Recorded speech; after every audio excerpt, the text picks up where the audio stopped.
Las Vegas, January 1983. Inside a rented office suite on the third floor of a nondescript building 2 blocks off the Strip, a team of men sit in near darkness in front of glowing computer monitors. They are not playing games. They are not writing code for fun. They are doing something that the most powerful casino operators in the world have not yet figured out is even possible. They are systematically dismantling the sports betting industry one bet at a time, with mathematical precision that borders on the supernatural. On the screens in front of them, college football lines, NFL spreads, player injury reports, weather patterns in stadium cities, road trip fatigue data, home field advantage metrics, decades of game outcomes, reduced to numbers, weighted, ranked, processed. The machine running all of this costs more than most people earn in a decade. In 1983, this kind of hardware is not something ordinary people have access to. The men sitting in this room are not ordinary people. By the time the Nevada Gaming Control Board catches wind of what is happening, the group will have moved more than $40 million out of the sports books of Las Vegas.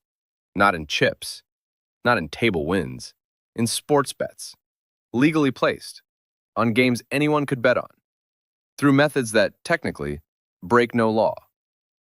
This is the story of the Computer Group, the most sophisticated sports betting syndicate in American history, and the man at the center of it all, Billy Walters, a car dealer from Kentucky who arrived in Las Vegas with almost nothing and left it changed forever. And it all began somewhere no one would think to look. It began in a small town in the American South, with a young man who understood, from the time he was old enough to play cards, that the game behind the game was always mathematics. Billy Walters was born in 1946 in Munfordville, Kentucky. It is not a city that appears in glamorous stories. It is the kind of place where generations stay put, where the choices narrow early, where the exits are few. Walters grew up poor by any measure. His father died when he was very young, his mother struggled. There were stretches of real deprivation, the kind that leaves marks, the kind that teaches a person in a way that no classroom can, that resources are finite and attention must be paid. He started gambling early, too early. By the time he was a teenager, he was running card games, shooting pool for money, betting on anything with odds attached to it. He had a gift, not just for gambling, but for reading people, reading rooms, reading the invisible mathematics of a moment. He could tell when a bet was good before he could explain why. That intuition would later be given structure. In 1983, it would be given computers. Walters did not go to college. He went to work instead. He sold cars. He was exceptional at it. Anyone who has ever spent time around Billy Walters, even his adversaries, will tell you he could sell anything to anyone. He moved to Las Vegas in the late 1970s, carrying the skills of a salesman and the mind of a gambler, and a hunger that neither profession had yet been able to satisfy. Las Vegas in the late 70s was a different city. The sports books were smaller, the infrastructure was primitive. Lines were set by a handful of odds makers working mostly from instinct and experience. The system had inefficiencies. Billy Walters saw them immediately. He spent his first years in Las Vegas learning the city the way a surgeon learns the body. He watched the books. He tracked the lines. He logged the moves, the shifts, the moments when a number changed and what that change meant. He lost money early, not catastrophically, but enough. And instead of chasing the loss the way most gamblers do, he stopped and thought. He asked the question that defines the difference between a gambler and a betting professional. He asked, "What am I missing?" The answer arrived through a phone call from a man named Michael Kent. This was somewhere around 1980. Kent was not a gambler. He was a computer programmer, a systems thinker, a man who had spent years thinking about probability in ways that most people simply do not. The question he brought to Walters was not dramatic. It was almost clinical. What if you could remove the human error from handicapping? What if you could process enough data, fast enough, to find the edges that the odds makers were leaving exposed? Walters had been waiting for this question his entire adult life without knowing it. The two men spent months developing the idea. They brought in others. Ivan Minlin, a mathematics and computer specialist, became central to the operation.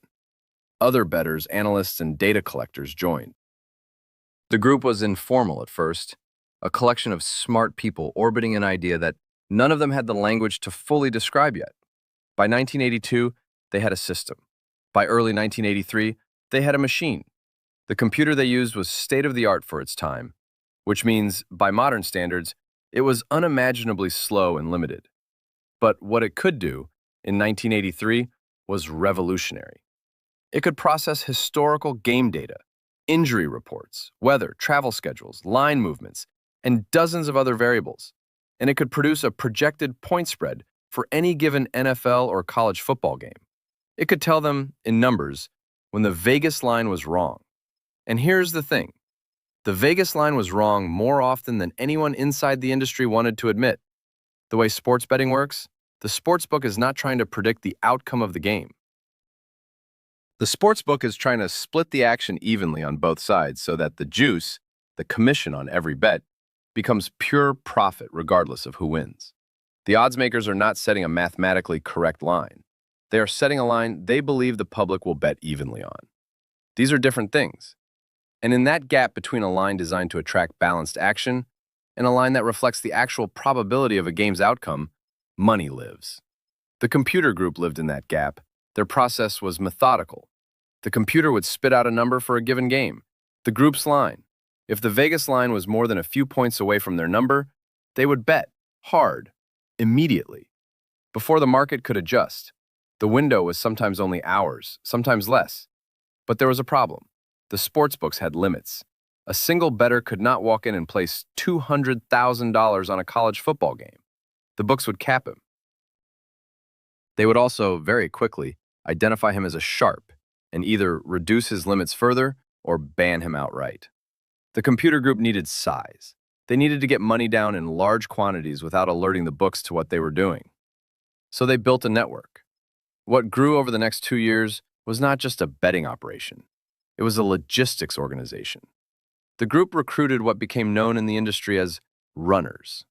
These were ordinary-looking men and women, people the books would never flag, who would walk into sports books across Las Vegas carrying cash and a number and bet. The runners did not know why they were betting what they were betting. They just bet. The network spread. Reno, Tahoe, Atlantic City. When legal betting was available, they used it. When they needed more size, they used offshore books and phone accounts and connections that operated in the gray edges of legality. At its peak, the computer group could move as much as $2 million on a single weekend of games. Not on a single game, on a weekend. They were betting every sharp line they had identified, across a full slate of college and pro matchups, in amounts that dwarfed anything the sportsbooks had seen from a single operation before. The money came in fast, faster than any of them had imagined in those early planning sessions in the rented office. In their first full season of operation, the group cleared several $1 million.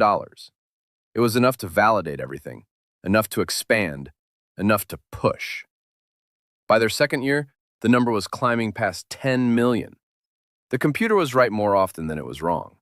Not always. No system is perfect, and the computer group lost plenty of individual bets.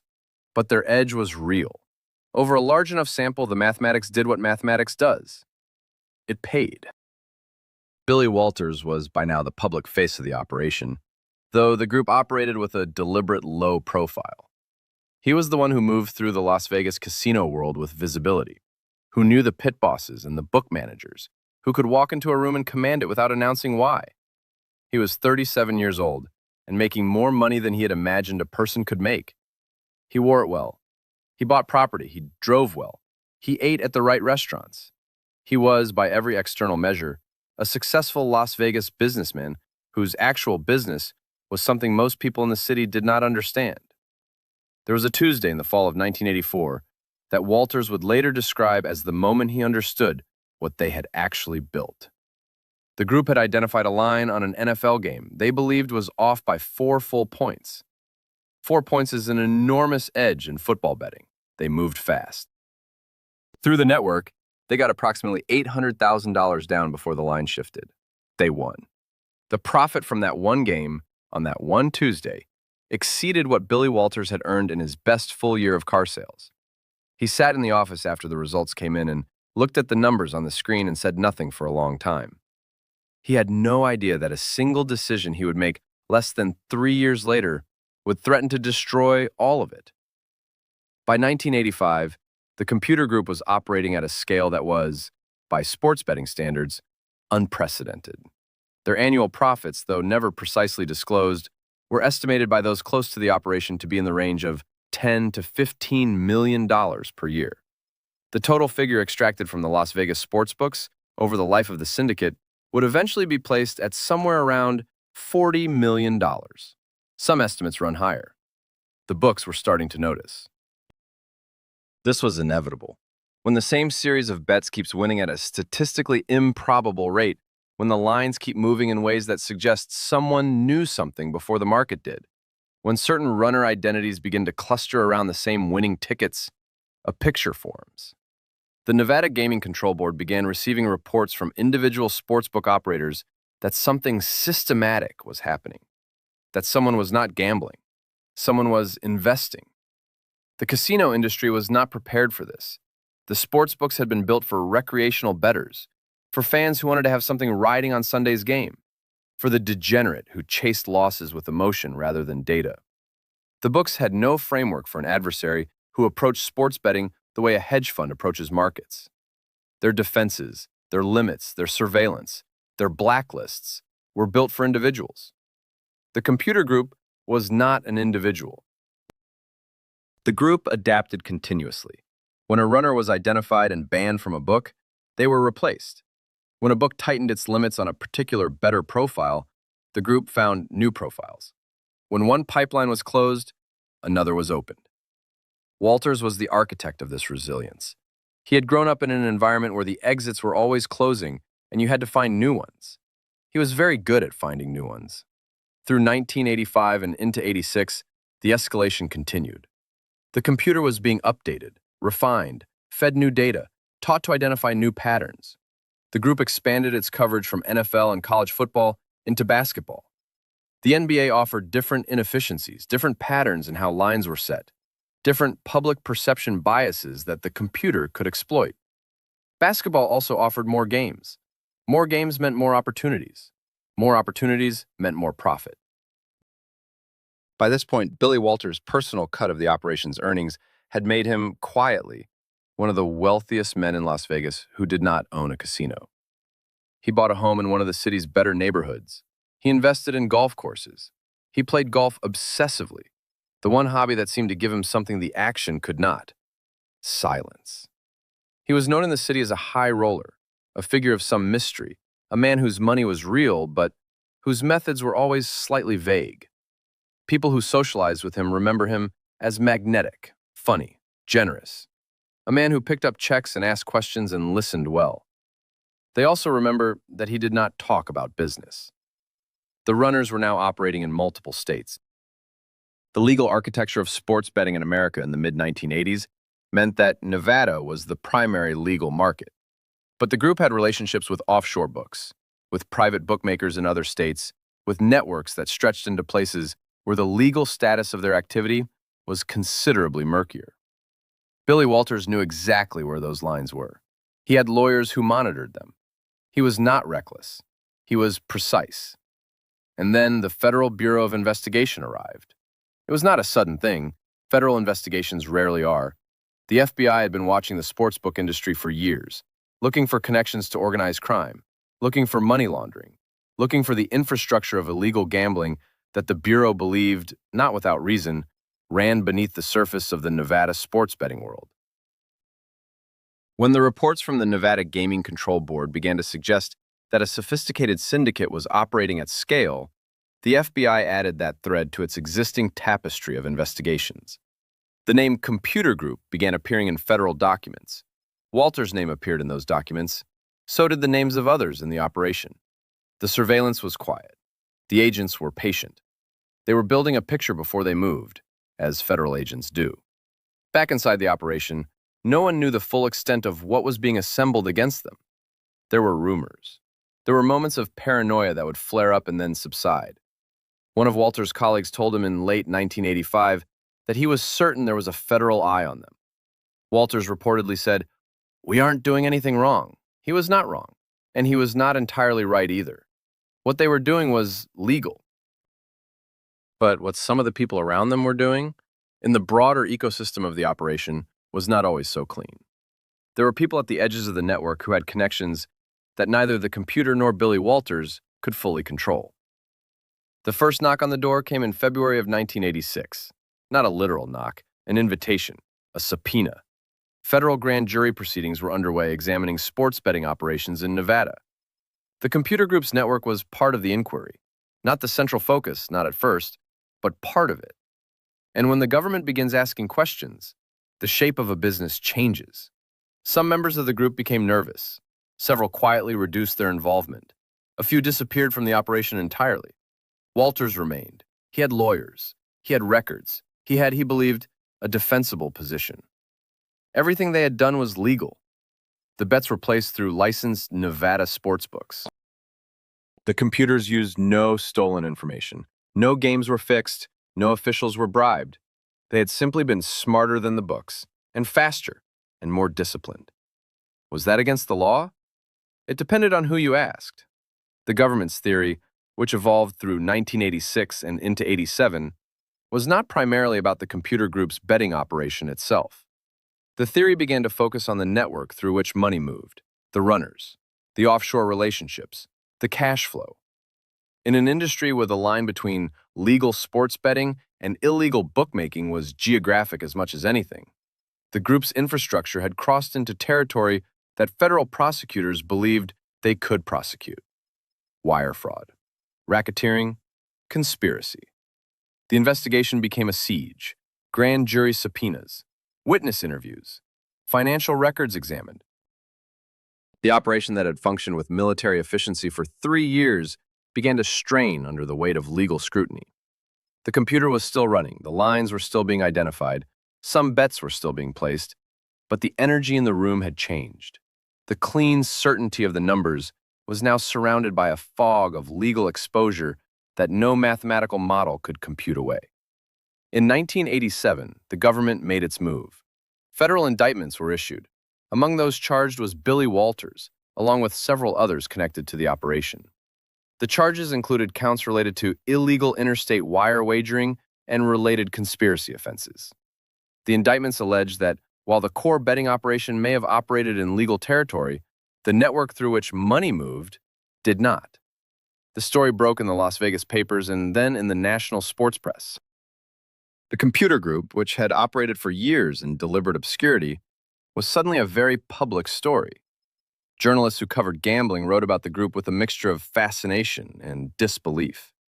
Here was a syndicate that had essentially arbitraged the sports betting industry using computers at a time when almost no one else had thought to do so.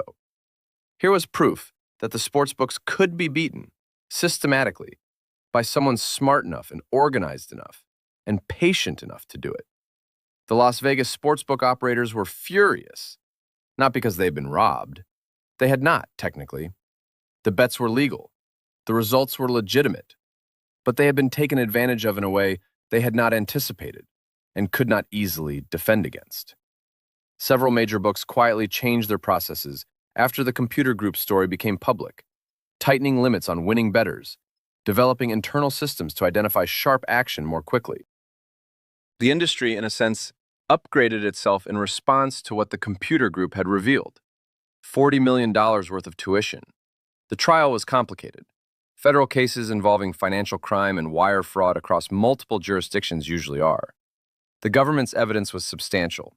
The defense argued strenuously and not without persuasive force that what the group had done was not fundamentally different from any sharp bettor making informed wagers. The law disagreed in some respects and not in others. Billy Walters was ultimately convicted on several counts in the case. He appealed. The legal process stretched across years. The details of the sentencing and its aftermath wound through courts in a way that was neither swift nor clean. Walters spent years navigating federal legal exposure that threatened everything he had built. Others in the group faced their own outcomes. Some were convicted, some were not. The syndicate, as a functioning entity, was finished. The $40 million was gone. Not seized exactly. The legal picture was complex enough that asset forfeiture was not total. But the network was dismantled. The runners dispersed. The computers went dark. The operation that had hummed along for years like a perfectly tuned engine simply stopped. What happened next is, in some ways, the more remarkable part of the story. Billy Walters did not disappear. He did not retreat. After navigating the legal exposure of the computer group case, he returned to sports betting. Quietly at first. Then, as the years passed, not quietly at all. Through the 1990s and into the 2000s, Walters rebuilt himself into the most well-known and most successful professional sports bettor in America. He was open about what he did. He gave interviews. He let journalists follow him to the sports books. He became, in a strange way, a celebrity in an industry that does not usually produce celebrities. His reputation was not merely that of a gambler who won. It was that of a man who had proved, empirically and at enormous scale, that sports betting could be approached as a profession, that the edge existed, that if you were disciplined and sophisticated and willing to do the work, you could take money from the books legally, consistently, and in amounts that other people found almost impossible to believe. For decades after the computer group was finished, the line in Las Vegas that mattered most was often called Billy's number, the number that sharp money had moved to, the one the public chased without understanding why it had moved. He built other businesses. He invested in golf courses in Nevada and eventually became involved in real estate. He was, by most accounts, wealthy in the way that surviving a catastrophe and rebuilding can make a person wealthy. Deliberately, with a respect for fragility that the earlier version of himself did not fully possess. He drove well. He played golf. He moved through Las Vegas as a figure that the city had absorbed into its mythology. In 2017, the story took a final turn. Walters was convicted on insider trading charges related to a separate matter, a stock scheme involving a tip from a board member at a company called Dean Foods. He was sentenced to 5 years in federal prison. He reported to serve that sentence in 2017. He was released early, in 2020, during the pandemic. He was 73 years old. The insider trading conviction closed a circle that many who had followed his career found painful to contemplate. Here was a man who had spent the better part of his adult life proving that you could beat the system by being smarter than the system, legally, mathematically, within the rules, who had endured one federal prosecution and survived it and rebuilt, and who, at the end of it, had stepped outside the lines he had always been so careful to stay inside. The men who built the computer group in those rented offices in 1982 and 83 had done something genuinely unprecedented. They had looked at a system designed for amateurs and brought professional-grade infrastructure to it. They had asked what a computer could see that a human could not, and built the answer.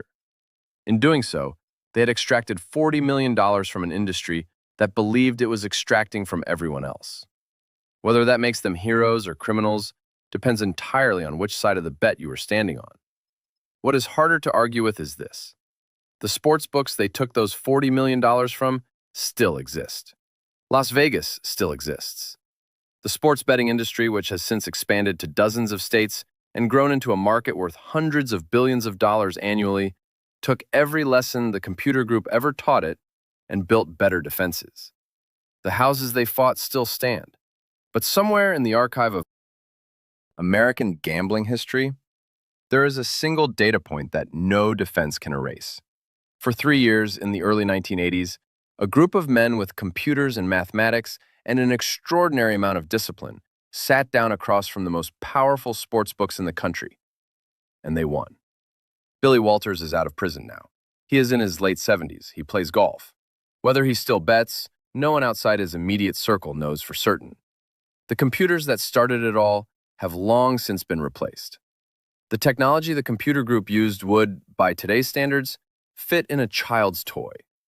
What they built with it, though, cannot be reduced to hardware. It was an idea. The idea that information, properly organized, properly processed, honestly applied, could bend the odds. In the world of gambling, where the odds always bend toward the house, that idea was close to heresy. They proved it anyway. For $40 million, they proved it anyway.